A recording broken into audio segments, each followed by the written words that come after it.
కోట వీధికి చెందిన 15 years అమ్మాయి, తనకి షేక్ ఫరీద్ సెహన్సా అని చెప్పి ఒక అతను 51 years సెక్సువల్ అసాల్ట్ చేశారని చెప్పి సిపి గారిని కలిసి నిన్న రిపోర్ట్ ఇవ్వడం జరిగింది. దాని మీద మేము కేసు నమోదు చేసి దర్యాప్తులో భాగంగా అమ్మాయికి వైద్య పరీక్షలు పంపించాము. తదుపరి దర్యాప్తు జరుగుతుంది.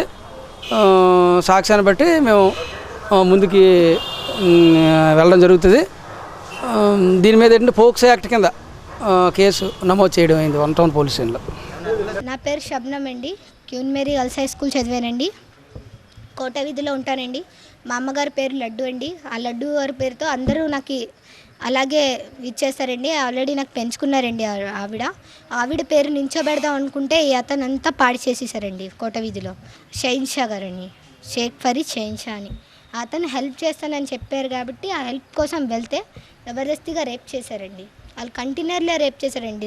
అక్కడ వాళ్ళ దగ్గర అలా ఇదైపోవడం అయిపోయిందండి. దాని తర్వాత 1000 రూపాయలు ఇచ్చారండి. అమ్మమ్మకి బాగాలేదని హెల్ప్ కోసం వెళ్ళాను కదా, అది వాళ్ళు అలా చేసి నాకు 1000 రూపాయలు ఇచ్చి వెళ్ళి బాగా చేయించుకోమని చెప్పి మా అమ్మమ్మని ఇస్తే నేను అమ్మమ్మని మందులు కొని ఎవరికి చెప్పలేకుండా అలా కామ్గా ఉన్నానండి. అంకుల్ అని వాళ్ళ కాళ్ళ మీద పడితే వాళ్ళు అమ్మించు అలా నేను చెప్పినట్టు చేస్తేనే అలా చేస్తానని చెప్తే వాళ్ళ కాళ్ళ మీద పడి వాళ్ళు చెప్పినట్టుగా 8 months వరకు అలా నడుచుకొని వస్తే వాళ్ళ ఆవిడకి కూడా తెలిసిపోయింది. మా ఆవిడే నాకు లైసెన్స్ ఇచ్చింది, మా ఆవిడ నాకు తెచ్చేనివ్వదు, డబ్బుల కోసం పెళ్లి చేసుకుంది. తను కూడా ఒక 20 years అమ్మాయి, 22 years ఎంతో ఉంటాయి అమ్మాయికి కూడా. తన పేరు ఆయిషా.